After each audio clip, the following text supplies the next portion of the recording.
네, 오늘 예배 찬양하실 때 우리 오케스트라까지 같이 찬양 반주를 해주셔서 그런 찬양도 있나요? 하여튼 오케스트라 반주에 의하여 찬양하는 너무 멋있더라고요.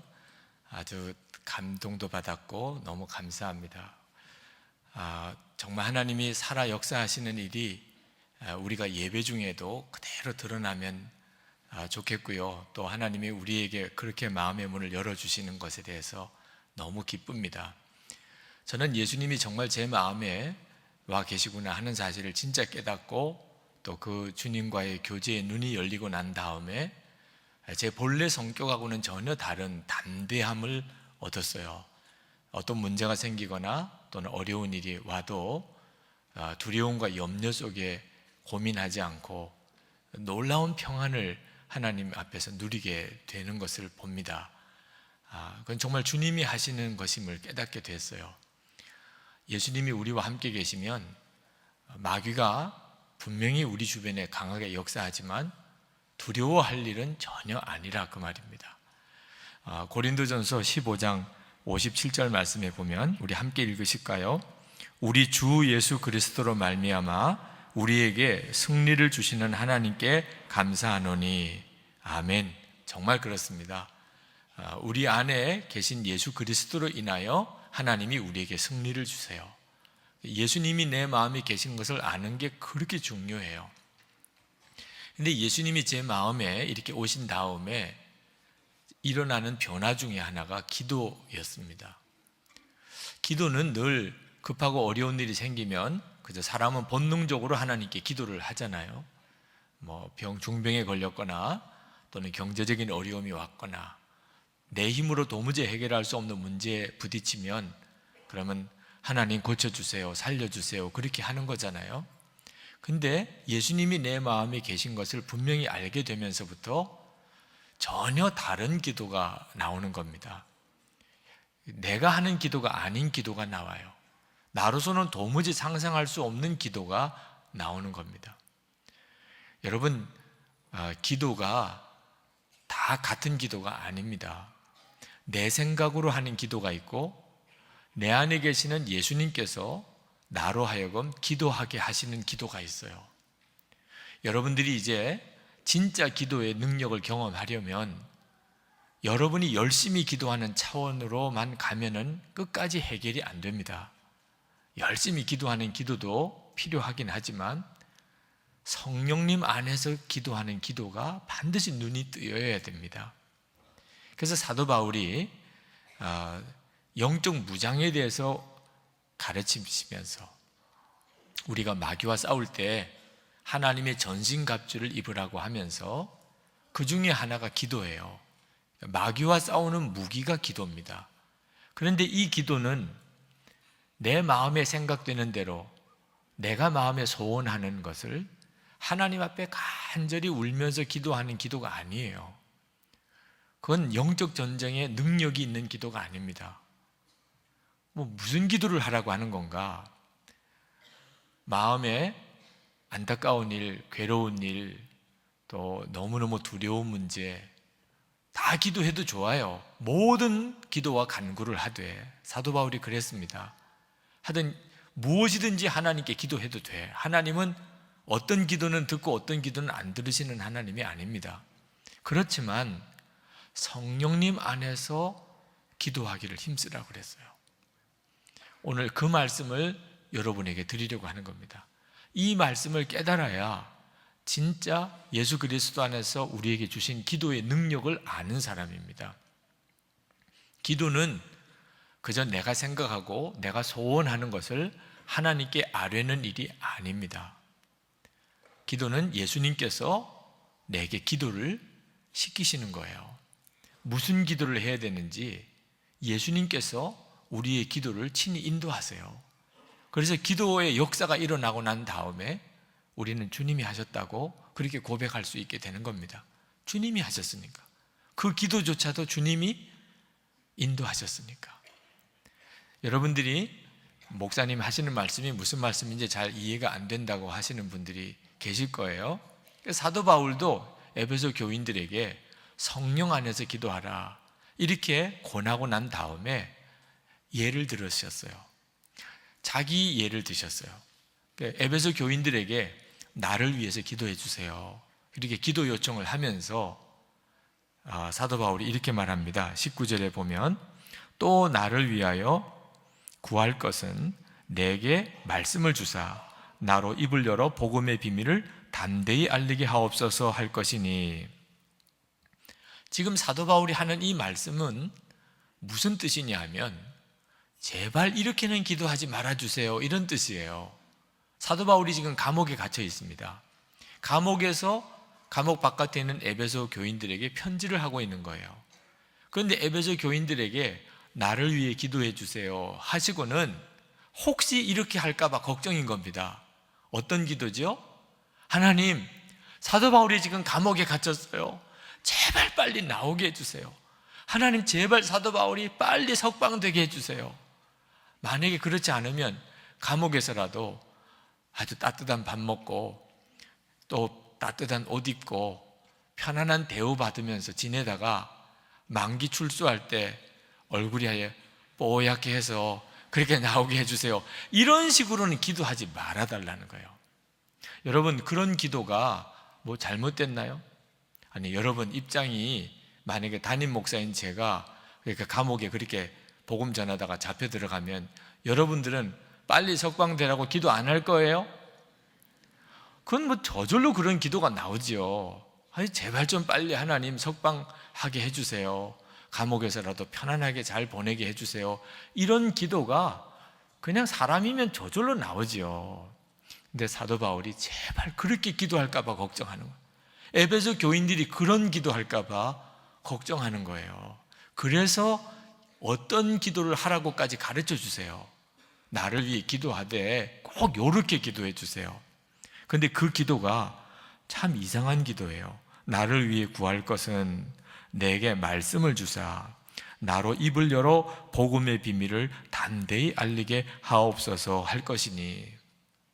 지금 사도 바울이 예수님의 부활의 복음을 전하다가 감옥에 갇힌 거예요.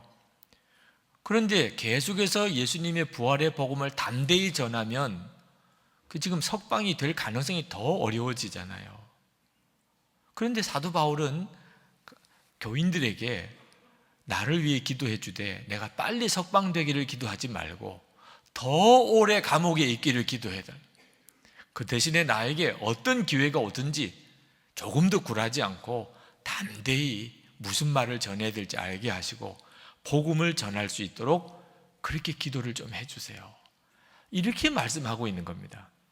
사도 바울이 왜 그렇게 기도 부탁을 하는지를 설명하고 있어요.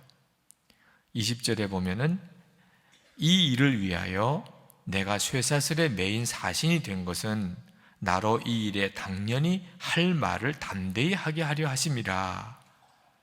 사도 바울이 에베소 교인들에게 이제 그 이유를 설명합니다. 제가 왜 감옥에 갇혔나요? 하나님께서 왜 나를 감옥에 이렇게 갇히게 하셨나요? 로마 황제 앞에서 복음을 전하게 하기 위해서 그렇지 않습니까? 하나님이 예수님이 사도 바울에게 친히 말씀하셨어요. 내가 가이사 앞에서도 내 복음을 전해야 할 것이다. 지금 로마는 당시에 세계 문명의 중심이에요. 모든 길은 로마로 통합니다. 로마가 복음화되는 일은 세계 복음화의 중요한 열쇠예요. 그런데 이 로마는 지금 완전히 악한 영에 사로잡힌 바 되어 있습니다. 하나님께서 사도 바울을 그 로마 한복판에 들어가서 복음을 전하게 하시는데 황제 앞에서 복음을 전하게 하기 위해서 들여보내는데 어떤 방법으로? 죄인의 몸으로 재판받게 하면서 이렇게 하신 거예요. 그러니 황제 앞에서 누가 도대체 이야기를 할 수 있습니까? 근데 재판을 받아야 되니까 정치범으로 지금 재판을 받아야 되는 거예요. 그러니까 황제 앞에 너 무슨 죄를 지었냐 이렇게 물어보면 대답을 해야 되잖아요. 예수님이 그리스도십니다 이렇게. 로마 시위대 뜰 감옥에 갇혔어요. 여기는 정치범 감옥입니다. 로마 시위대는 로마의 핵심 권력층이에요. 지금 사도 바울 복음 전도자가 로마 핵심 권력층 안에 들어가 있는 거예요. 어떤 방법으로? 죄인이 되어 감옥에 갇히는 형태로 하나님의 기가 막힌 경륜이에요. 사도 바울이 그 하나님의 놀라우신 하나님의 경륜을 성령님 안에서 깨달았습니다. 야, 이건 놀라운 일이야. 이제 재판 날짜만 와봐라. 또 뭐 검사가 와서 신문하고. 그때마다 자기는 너무 기쁜 거예요. 자기 죄를 막 스스로 막 자백하는 거예요.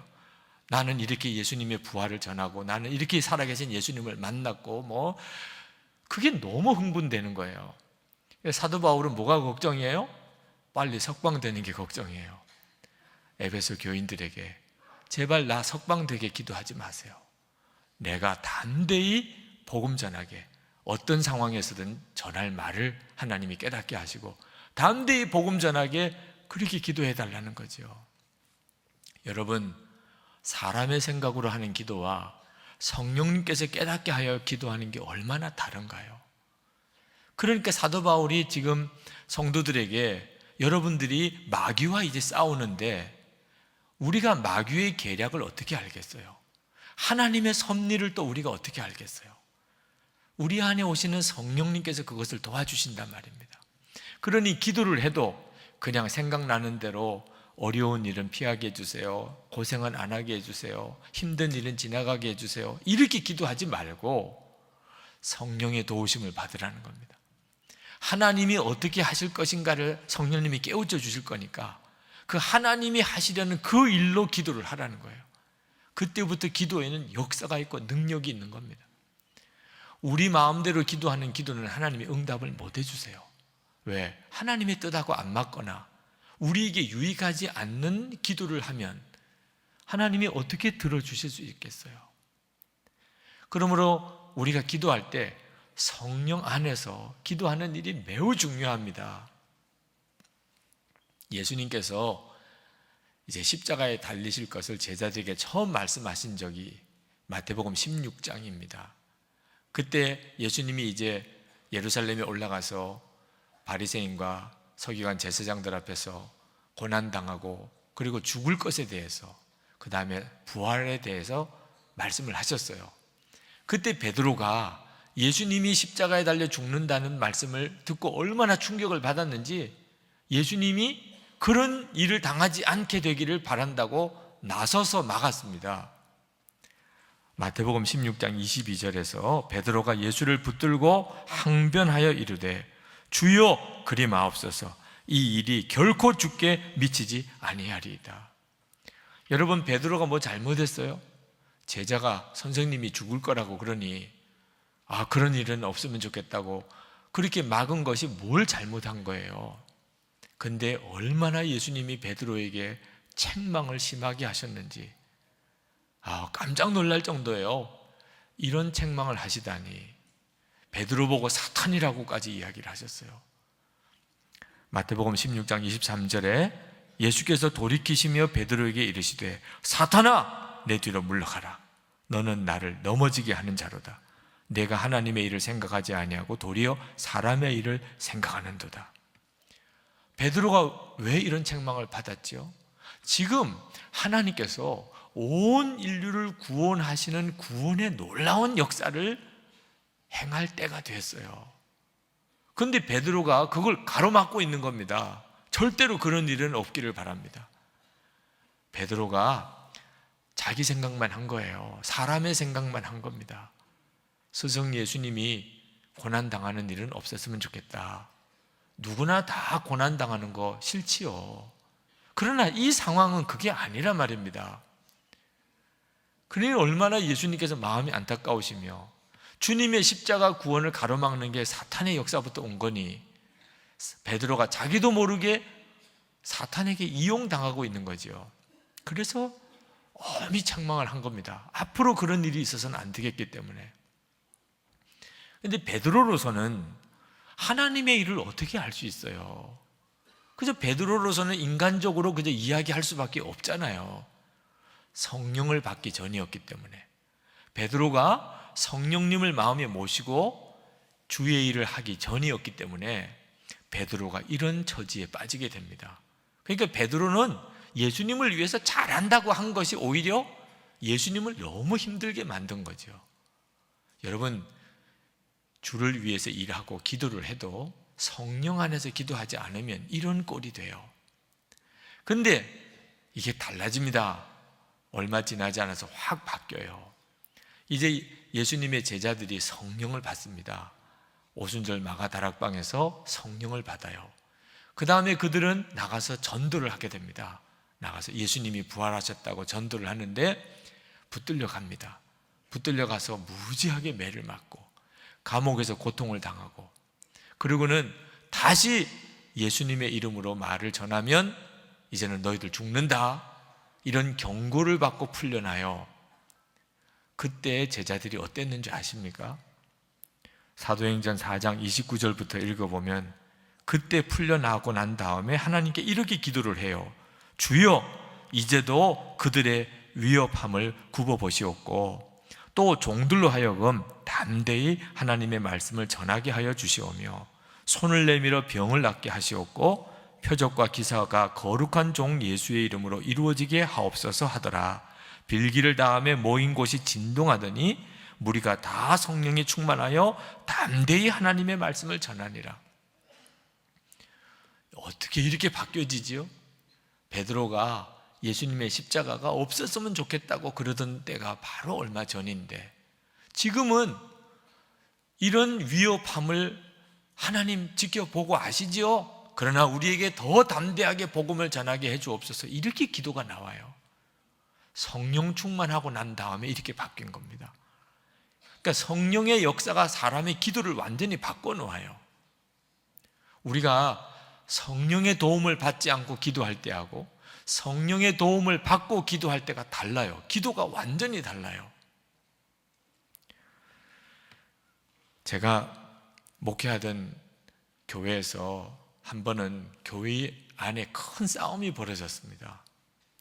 그저 말로 하는 싸움 정도가 아니고 그냥 막 우윗옷을 벗고 그냥 정말 때리고 할 정도까지 그렇게 싸움이 벌어져서 얼마나 제가 충격을 받았는지, 저는 그날 목사는 완전히 사표 낼 거라고 생각을 했어요. 제가 어릴 때부터 그렇게 마음 아팠던 일, 다시는 그런 일 보지 않게 되기를 정말 하나님 앞에 소원했던 일, 제가 목사가 되어서 목회할 때는 절대로 그런 일은 없게 되기를 원하는 그런 일이 제가 목회하는 교회에서 일어나는 거예요. 제 마음에 모든 목회에 대한 꿈과 그리고 자신감 다 사라져 버렸어요.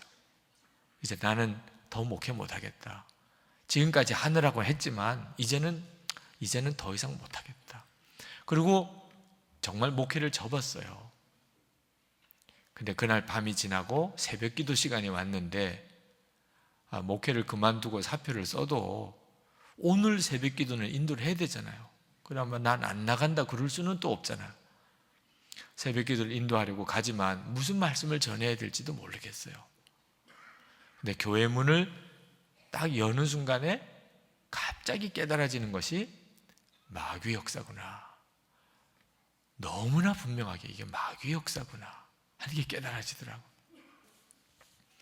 사람이 싸운 게 아니고 마귀가 이렇게 하고 있구나.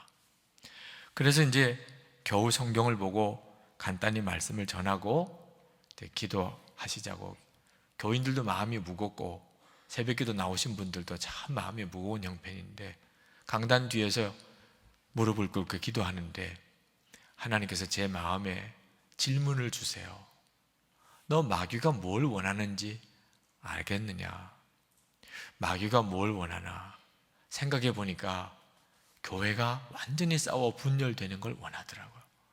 너무 불보듯이 뻔해요. 제가 사표를 쓰면 그것도 마귀가 원하는 전략 중에 하나겠더라고.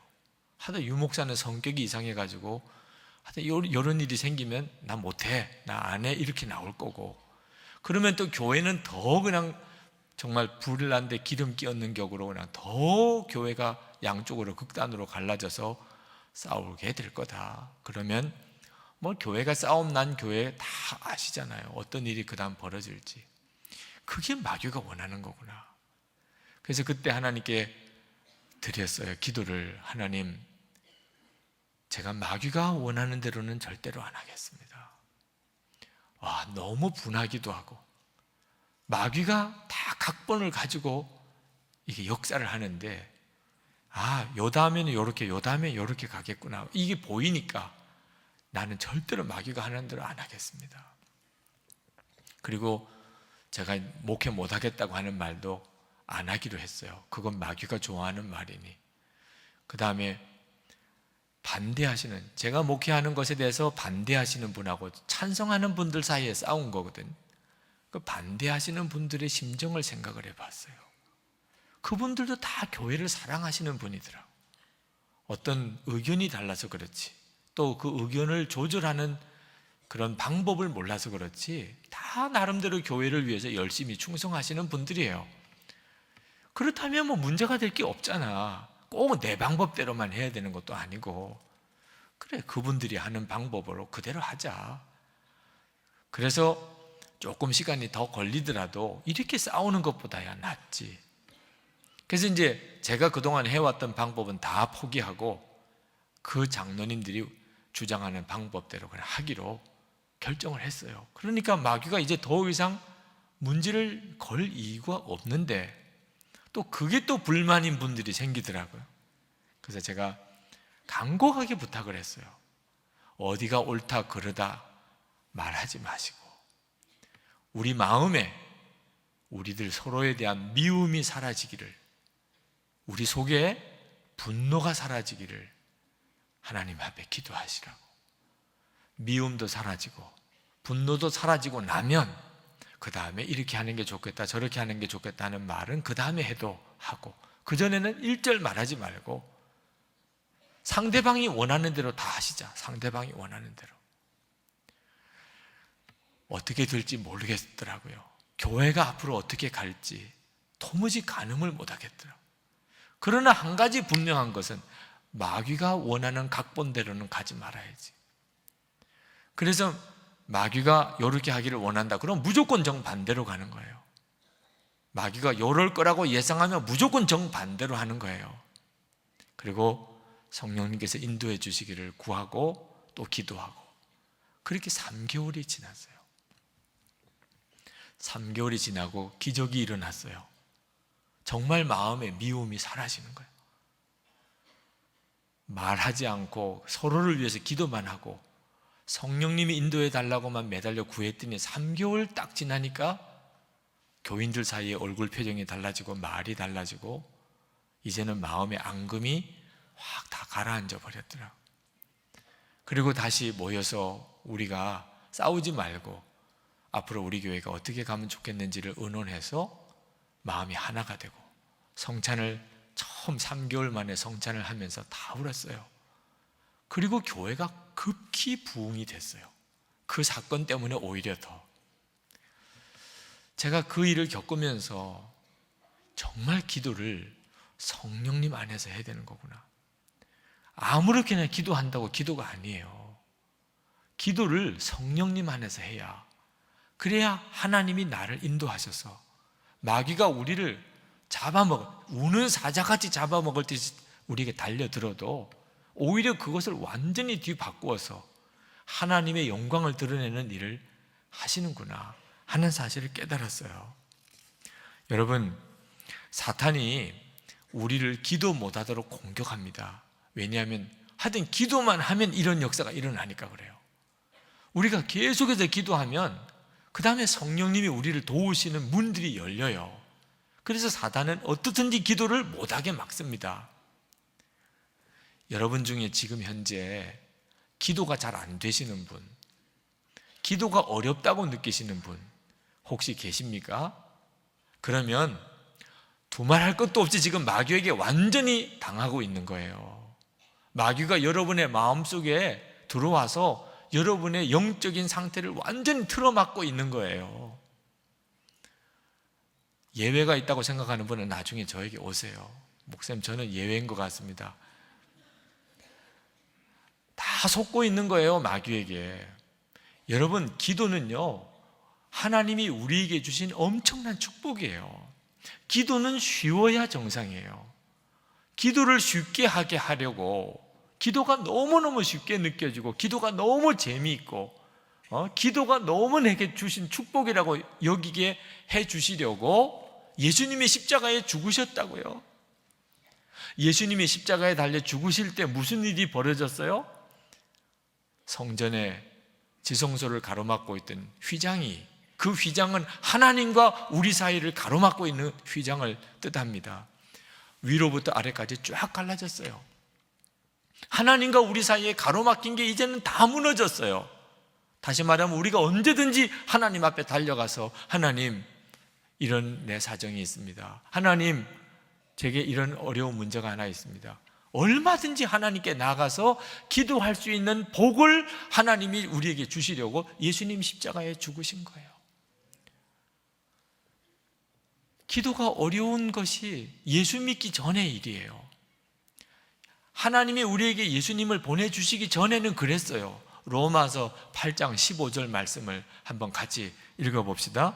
시작. 너희는 다시 무서워하는 종의 영을 받지 아니하고 양자의 영을 받았으므로 우리가 아빠 아버지라고 부르짖느니라. 우리가 예수 믿기 전에는 무서워하는 종의 영을 가지고 살아요. 이 말은 하나님이 무섭다고 말해요. 하나님은 주인이고 나는 종이에요. 그게 바로 예수 믿기 전에 세상의 영을 가지고 살 때의 영적인 상태예요. 그 말은 기도가 너무너무 어렵다는 거예요. 종이 주인에게, 주인이 아무리 잘해주는 주인이라도 종은 주인에게 가서 뭐라고 부탁하나 할 때 얼마나 두려운지. 그게 구원받지 못한 상태의 영혼의 상태예요.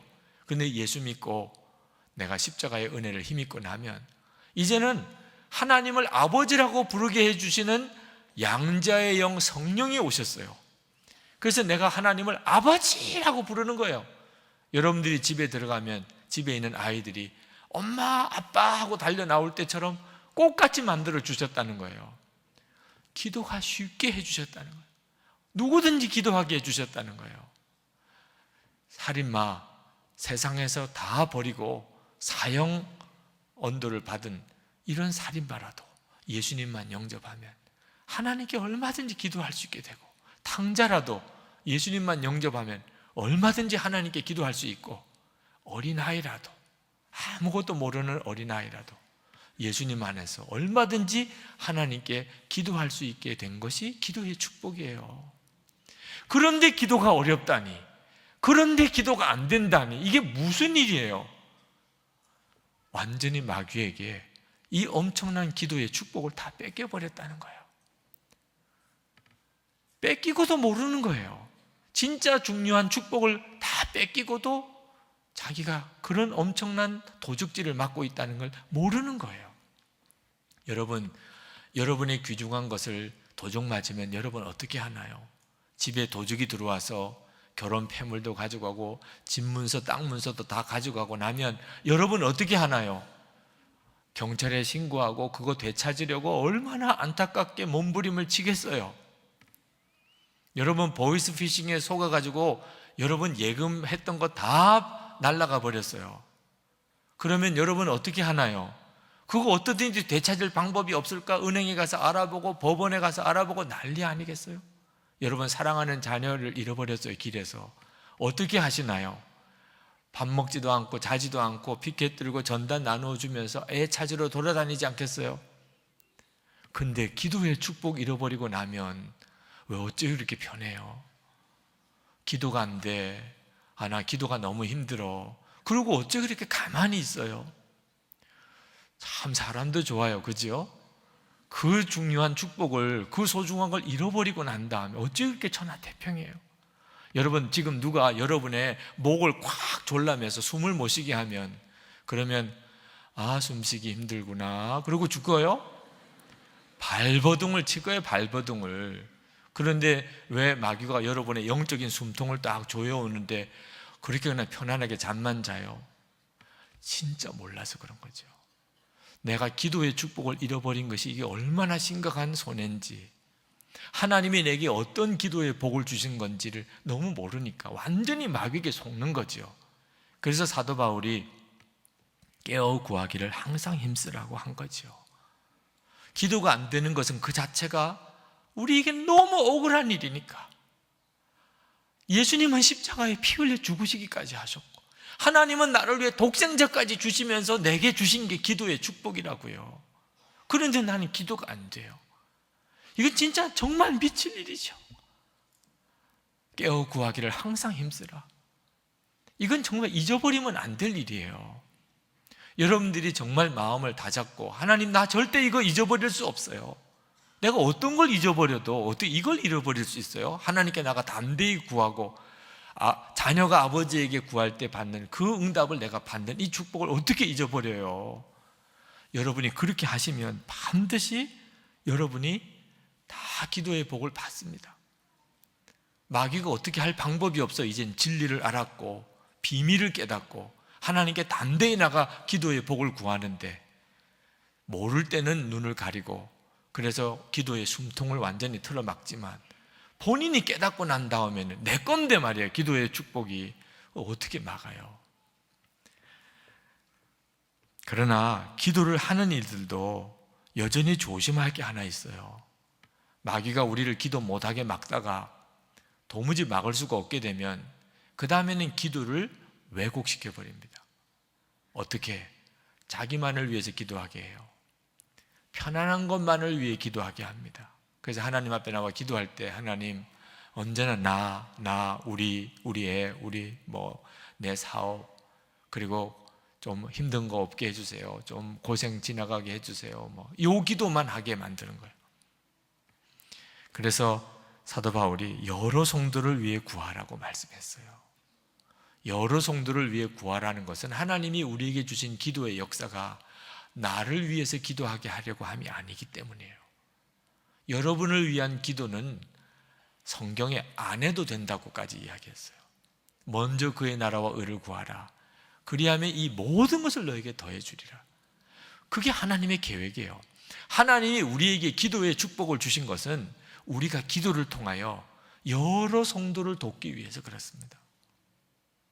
여러분, 오늘 교회 로비에 우리 선교사님들 성탄 선물 함을 보셨을 거예요.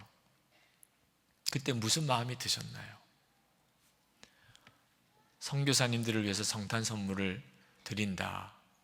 선교사님을 위해서 내가 기도해야 되는데, 여러분 마음에 선교사님 성탄 선물하면 떠오르는 것이 기도예요.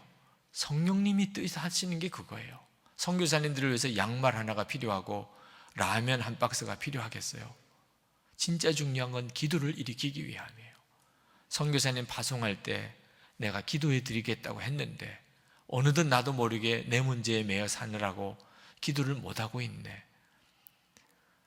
우리에게 선교사님들을 위해서 기도를 회복시키시려고 성탄절 선물 모으는 일도 하는 거예요.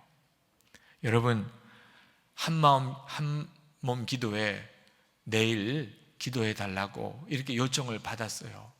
여러분 어떤 마음이 드세요? 한 달에 1시간 교회를 위해 기도하자는 겁니다. 여러분 교회를 사랑하시나요? 기도하는 사랑만 진짜 사랑이에요. 내가 교회를 사랑합니다. 교회 정말 중요합니다. 아무리 말해도, 아무리 다른 봉사를 열심히 해도 기도를 안 하고 있다면 그건 교회 사랑하는 게 아니에요.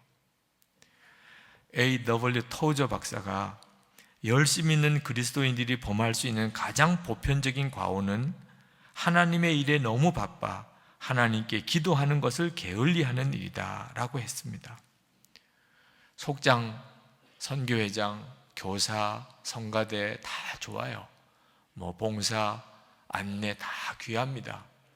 그런데 그렇게 열심히 봉사하느라고 기도를 못했어요. 교회 기도하는 거죠. 이렇게 봉사하는 게 아닙니다. 토저 박사가 이렇게 말합니다. 이렇게 하나님께 기도하기를 등한히 여기는 사람들은 조만간 하나님의 일에 대한 의욕조차 잃어버리고 시험에 들게 될 것이다. 여러분, 교회 봉사 참 귀하고 좋지만 교회 시험도 다 그 사람들이 일으켜요. 왜 그런 일이 벌어지지요? 성령 안에서 기도하는 거 없이 봉사만 하니까 그렇습니다. 성령님 안에서 기도를 해야 하나님의 뜻과 계획을 계속 알게 돼요. 하나님이 뭘 안내를 하나 해도 성가대를 섬겨도 어떻게 하라는지를 깨닫게 돼요. 그래서 섬기면서 교회가 정말 부흥이 돼요. 주의 영광이 나타나요. 그런데 그냥 열심히 일하는 봉사만 하지 기도를 안 했어요. 그럼 반드시 보세요. 그 열심히 얼마나 오래 가는지. 그리고 그 다음에는 반드시 시험을 일으키는 자가 됩니다.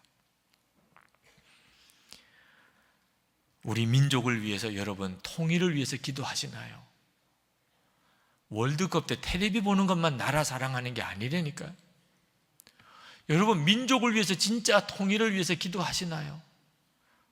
우리가 기도 안 하면 통일은 어떻든지 이루어지겠지만 하나님이 우리에게 주시려는 통일이 아닌 통일이 돼요. 그때는 진짜 피눈물 나는 기도가 나와요. 너무 힘드니까. 지금 기도하는 수고가 훨씬 더 쉬운 거라니까요. 어떤 일이 실제로 이루어지고 난 다음에 바꾸려면 너무 어려워요. 나라를 사랑한다고 하지만 민족의 통일을 위해서 한 번 제대로 기도 못하고 어떻게 나라를 사랑한다고 할 수 있나 말이에요. 성령님 안에 나라 위에 기도하다 보면 비로소 우리 그리스도인들이 하나님의 통일 정책을 알게 됩니다. 하나님이 이 나라를 어떤 식으로 통일해 가실 거구나.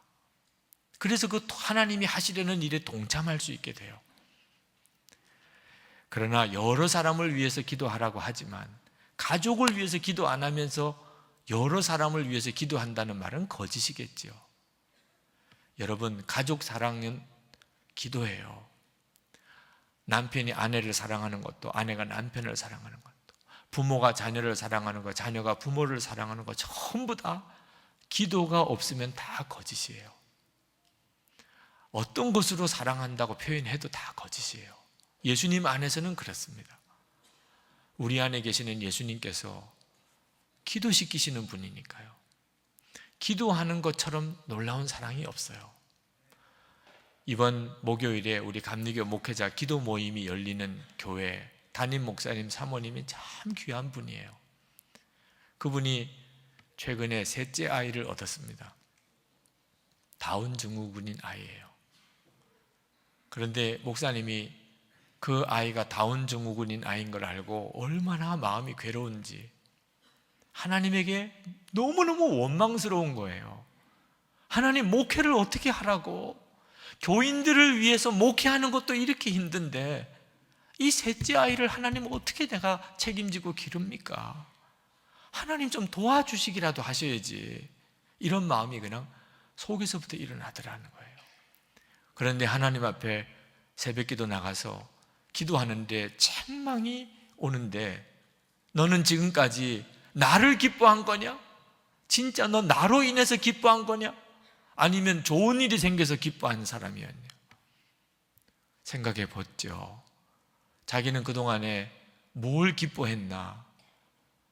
교회가 부흥되면 기뻐하고, 교인들이 다 잘 대해주면 기뻐하고, 자녀들이 건강하게 잘 자라면 기뻐하고, 그래서 기뻐한 사람이더라. 조금만 어려운 일이 생기니까 그만 불행하다, 하나님 나는 어떻게 하라고 원망 불평이 나오는 거 보니까 너 나로 인해 기뻐하는 자가 아니었구나. 그때 이 목사님이 확 하나님 앞에 꼬꾸라져 기도했어요. 하나님, 정말 그랬습니다. 셋째 아이가 다운 증후군인 것 때문에 내 마음이 이렇게 무너진 거 보니 저는 그동안에 예수님으로 인해서 기뻐하고 행복한 사람이 아니었습니다. 그리고 회개가 터지면서 하나님께서 그 아이가 자기에게 주신 선물인 것을 깨닫게 해주셨다는 거예요. 만약에 이 아이가 다른 가정에 태어났다면 이렇게 출생할 수나 있었을까? 버림받을 수도 있다는 사실을 생각하면서 이 아이가 하나님께서 우리 가정을 사랑하셔서 주신 선물인 것을 깨달았다. 새벽에 그렇게 깨닫고 하나님 감사합니다. 이 아이가 선물이군요. 그리고 나오는데 기도 많이 하시는 교회 권사님께서 정말 눈물로 같이 그 일을 위해 기도해주고, 목사님 내 셋째가 다운 증후군이라니까. 목사님을 기도하다가 목사님을 만났어요. 권사님이 그렇게 말씀하시더랍니다. 기도하는데 하나님께서 목사님을 더 사랑하시는 것 같아요. 그렇게 말해주더래요. 그렇구나. 하나님이 진짜 내게 기도 중에 깨닫게 하신 게 그게 사실이구나. 그리고 이제 집에 들어갔는데 셋째 아이가 누워 있는 거예요. 갓난아기가. 얼마나 감사하게 느껴지는지. 여러분, 성령 안에서 기도하면요, 사람이 진짜 바뀐다니까. 기도하기 전에 하고 기도하고 난 다음이 어쩌면 그렇게 달리 보이는지. 그 아이를 끌어안고 하나님께 감사 기도를 드렸다는 거예요. 그 아이 입장에서 생각해 보세요. 태어났는데 아버지로부터 감사 기도 받지를 못했다고. 얼마나 그 아이의 영혼이 그동안 곤비했겠나 말이에요.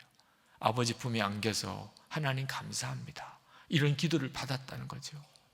사모님은 또 아이가, 셋째 아이가 다운 증후군인 걸 알고는 얼마나 마음에서부터 눈물이 터져 나오는지.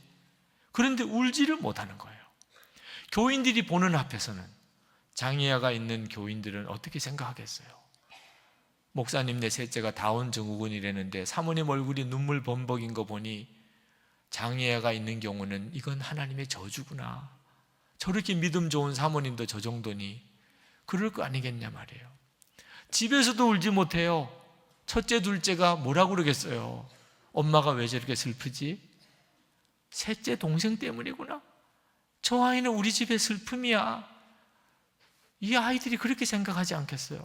그러니 집에서도 못 울고 교회에서도 못 울고 기도하는 시간에도 눈물을 속으로 삼키면서 기도를 해야 되니 하나님 너무 괴로워요. 이게 하나님의 선한 계획이세요. 그때 역시 사모님에게도 동일하게 성령님께서 말씀하시더래요. 갑자기 6살 된 아이한테 선물을 사준 날, 그 아이가 그 선물을 뜯어보고 자기 마음에 안 든다고 막 벽에다가 던지고 발버둥 치고 울고 하는데 부모가 어떻게 이해를 못 시키겠더래. 이게 너에게 좋은 거야. 그 아이를 어떻게 달래고 이해시켜야 될지 몰라서 쩔쩔매던 기억이 탁 떠오르더라는 거예요. 내가 지금 그렇구나. 하나님이 나에게 주신 선물인데 내가 그걸 깨닫지 못하고 내 마음에 내 이해가 안 된다고 이렇게 투정하고 있는 거구나.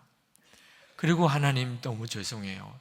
제가 너무 철없이 하나님 앞에 슬프다, 괴롭다, 미치겠다 이렇게 했던 거 용서해 주세요.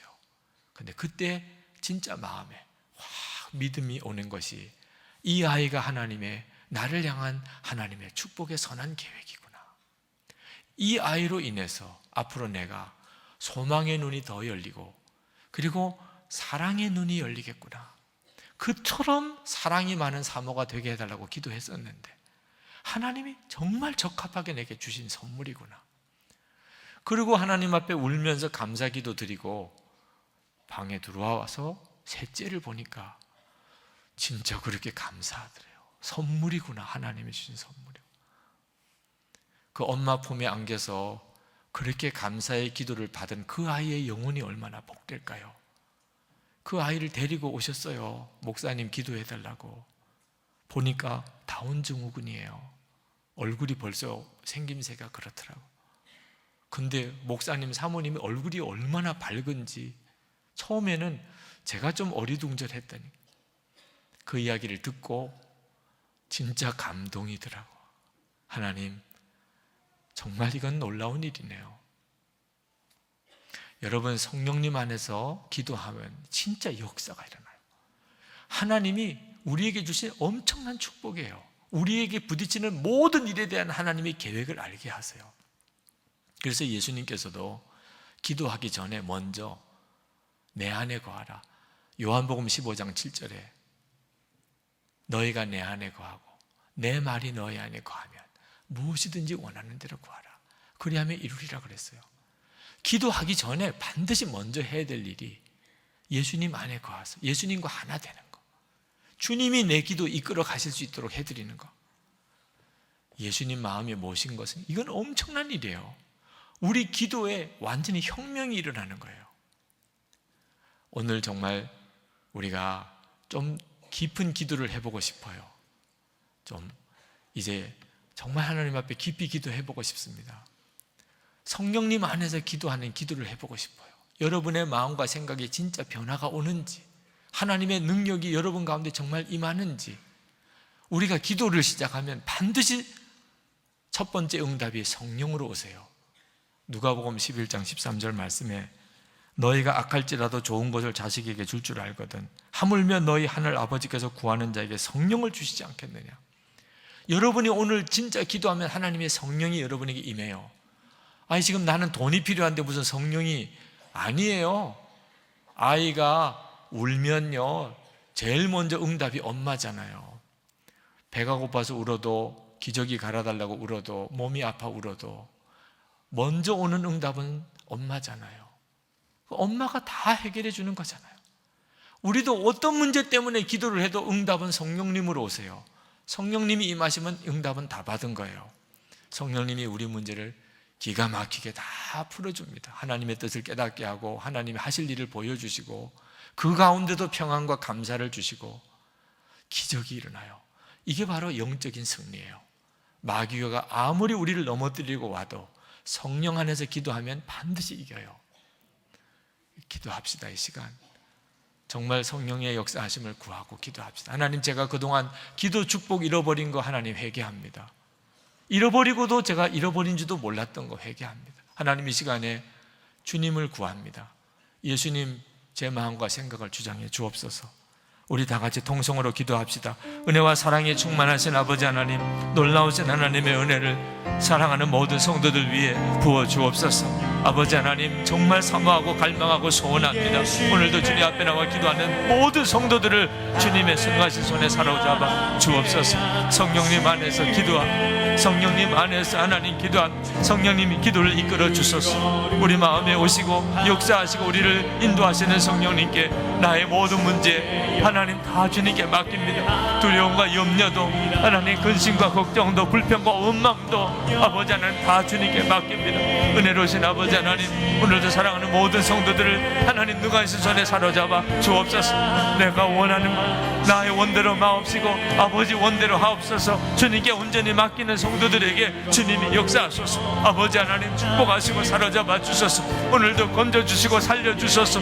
오늘 주의 말씀처럼 아버지 하나님, 성령 안에 우리가 기도하려고 할 때 하나님 놀라운 승리를 주소서. 아버지 놀라운 이김을 주소서. 나의 하나님, 주의 크신 은혜, 하나님의 놀라운 역사로 사랑하는 성도들을 사로잡아 주시기를 원합니다.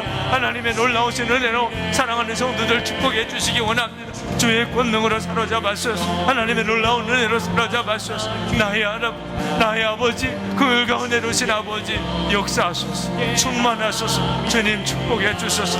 은혜로 도와여 주소서. 하나님 감사합니다. 아버지 감사합니다. 하나님 감사합니다. 만져주소서. 주여 만져주소서. 주의 손을 얹어주소서. 역사하소서. 구하는 모든 이들에게 약속하신 대로 주의 성령을 부어주시옵소서. 눈이 열려보게 하시며 하나님, 눈이 열려보게 하소서. 주의 인도하심을 보게 하소서. 하나님 감사합니다. 찬양합니다. 주 예수님 감사합니다. 은혜와 사랑이 많으신 아버지, 오늘도 주의 사랑하는 모든 성도들 위해 주님 역사하소서. 말씀을 주셨으니 성령께서 확증을 주소서. 우리가 이 시간 너무나 많은 기도할 제목들이 있습니다. 하나님, 그대로 주님 앞에 하나님 꼬꾸라져 주 예수님을 구합니다. 우리 안에 오셨으니 우리의 기도를 인도해 주소서. 우리는 마땅히 빌 바를 알지 못합니다. 주님, 마음만 안타깝고 답답하지 어떻게 해야 될지 모르겠습니다. 그러나 두려워하지 아니하고 우리와 함께 계시는 주님을 의지합니다. 우리가 마땅히 구할 것을 알게 하소서. 우리의 눈을 뜨게 하소서.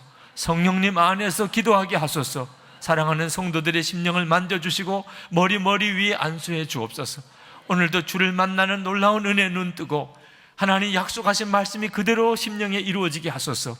우리를 두렵게 하던 것, 염려하게 하던 것들이 다 떠나고 불평과 원망이 다 떠나고 주 예수님, 평안과 기쁨과 주님의 은혜가 주님의 놀라운 사랑이 충만하게 임하여 주옵소서. 두려움이 없는 담대함으로 사랑하는 성도들을 세워주소서. 나의 원대로 마옵시고 아버지 원대로 하옵소서. 우리가 구합니다. 하나님, 주님께 정말 맡깁니다. 예수님, 주님 한 분이시면 정말 충분합니다. 아버지 하나님, 온 성도들에게 기도의 부흥을 주소서. 하나님, 이 나라와 민족이 하나님 거룩한 교회와 성도들이 일어나기를 기다리고 있습니다. 통일을 감당할 수 있는 거룩한 무리들이 교회에서 일어나게 하소서. 성도들이 믿음의 담대함으로 일어나게 하소서. 통일을 감당할 수 있는 지도자들이 나오게 하소서. 하나님, 통일을 감당할 수 있는 경륜이 있는 하나님 지도자들이, 또 기업인들이, 학자들이 일어나게 하소서. 주여 역사하소서. 성도들의 강력한 기도를 일으켜 주소서. 오늘도 주님 앞에 예배하고 전심으로 하나님께 예물 드리고 감사하는 성도들을 받아주소서. 그들의 마음의 중심에 사랑과 주님을 향한 간절한 믿음과 감사가 있습니다. 하나님 받으소서. 주님 영광을 위해 살고 싶습니다. 성도들에게 은혜와 복을 주소서. 오늘 주시고 싶은 마음껏 주님의 은혜와 복을 부어주소서. 심령의 은혜로 채우시고 육신을 강건하게 하시고 가정에 하나님 복을 주시고 우리의 자녀들을 세우시고 유학을 가 있든지 군에 가 있든지 외지에 나가 있든지 우리의 자녀과 가족들을 주님이 붙들어 주시고 하나님 성도들의 기업에 복을 주셔서 빚에 눌리고 가난에 찌들리고 살지 않게 하시고 베풀어주고 도와주고 살 수 있게 하소서. 믿음으로 지금부터 그렇게 살아가게 하소서. 성도들을 축복해 주소서. 주 예수님 감사합니다. 세계 열방에 나가 있는 선교사님들을 주님께 부탁합니다. 오늘도 변함없이 주님 함께 하소서. 주님 살아계신 주님으로 만나 주소서. 역사해 주시기를 원합니다. 예수 그리스도의 이름으로 간절히 기도합나이다. 아멘.